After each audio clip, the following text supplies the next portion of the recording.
January 1st, 1983. The world woke as it always did. Streets hummed with the ordinary rhythm of human life, coffee brewing, buses clattering, newspapers hitting doorsteps. And yet somewhere in sterile rooms lit only by the glow of blinking terminals, a quiet revolution was taking shape. A revolution not heralded by fireworks nor by speeches or marches. It was invisible, silent. A shift so profound that no one outside these rooms could grasp its magnitude. In that moment, the ARPANET, a web of computers used by researchers and the military, switched to a new protocol, TCP/IP, Transmission Control Protocol, Internet Protocol. Two strings of letters that would become the skeletal framework for the network of networks. For most, it was nothing more than a line in a technical log. For humanity, it was the birth of a new consciousness. The Internet was born. No one cheered. No banners waved. There was no immediate recognition of what this meant. Yet, in that instant, the invisible threads began to weave a new reality, a reality where information would flow faster than any train, any post, any thought could travel before. Where ideas could leap continents in seconds, where the walls between cultures, between minds, began to dissolve. Humanity was being connected not through steel and stone, but through light, electricity, and code. Imagine the computers, bulky, humming machines with no personality, no voice, no life, learning to speak to each other.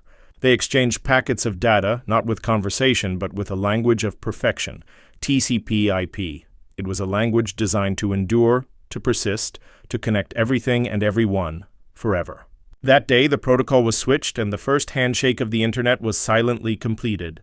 Somewhere, a message traveled from one corner of the network to another, and for the first time, a digital connection spanning multiple networks worked flawlessly. And that connection, infinitesimal, almost invisible, carried within it the seed of a global revolution. Think of it. Before this moment, computers were islands in a vast ocean of potential knowledge. Researchers could only communicate with those who had access to the same network. Collaboration was constrained by distance and medium. And then with a single, almost unnoticed change, those islands became an archipelago, a continent, a world. The TCP/IP handshake wasn't just a technical adjustment. It was the moment humanity decided that knowledge should flow freely, that communication should transcend geography, that ideas could ripple across the globe like waves. It is hard to overstate what this shift meant.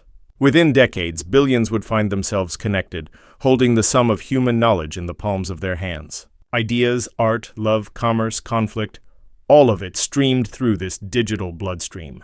Borders became irrelevant. Distance became irrelevant. Even reality itself began to be filtered through this vast, unseen network. A quiet revolution, hidden in code, reshaped the very definition of what it meant to be human. And yet, for those witnessing it, it was invisible. There were no celebrations. Only engineers, focused, meticulous, checking logs and verifying connections, aware only of the technical success. And there is something almost poetic in that the most profound event of the late 20th century went unnoticed by almost everyone. The birth of something that would define the lives of billions began as an ordinary day, a date on a calendar, and yet it was extraordinary. The Internet would grow in ways its creators could not have imagined. A single protocol, a single handshake, and the world would never be the same. Within 10 years, email would connect colleagues across oceans. Websites would become windows into other minds, other cultures, other worlds. Knowledge that once required libraries, ships, or lifetimes to access could now be summoned instantly. And with that, the human imagination was freed. We could build, share, collaborate, create, without waiting, without limits. But with birth comes challenge. With connection comes vulnerability.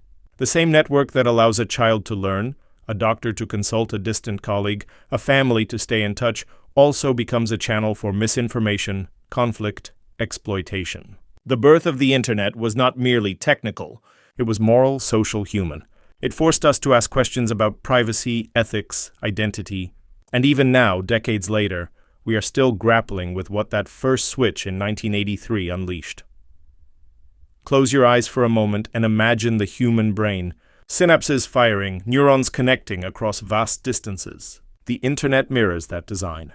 The ARPANET's transition to TCP/IP was like the first synchronized firing of neurons in a newborn brain, It was the first heartbeat of a new consciousness, one that did not reside in a single body, but in billions of minds, linked invisibly by cables and radio waves. In a way, the internet is the ultimate mirror of ourselves. We fill it with our stories, our knowledge, our desires, and as it grows, it shapes us. It changes how we think, how we remember, how we interact. The choice to adopt TCP/IP was not just about efficiency or universality. It was about creating a medium that could reflect the complexity of human thought, the richness of human culture, the boundless potential of human collaboration. And yet, January 1st, 1983 remained quiet. No news anchors announced it. No newspapers ran front-page stories. The world continued to move as it always had, unaware that something profound had begun. But for those who understand history, who understand technology, who understand human progress, this date is monumental. It is a hinge on which the future turned. A single day, a single protocol, a single invisible handshake, and the world was forever connected. From this moment onward, humanity would never be isolated again. Our minds, our knowledge, our very lives would flow across networks, across borders, across oceans. Ideas would no longer be confined to the page or the classroom. They would travel instantaneously, remixing, evolving, colliding, inspiring. And we, collectively, would have to learn how to navigate this new reality, a reality born silently on January 1st, 1983. It is worth imagining the paradox. The most consequential human invention of the 20th century, the Internet, began not with fanfare, but with an almost imperceptible technical decision. And yet it reshaped everything: economics, culture, politics, intimacy, education, entertainment, everything. The handshake between two machines that day set in motion a cascade of transformations that continue to define the human experience. Now, when we scroll our feeds, when we watch a video from across the globe, when we reach out to someone thousands of miles away, we are participating in a chain that began on that quiet day. Each click, each message, each connection is a continuation of that first handshake. It is a living testament to the moment the world decided it would no longer be divided by distance.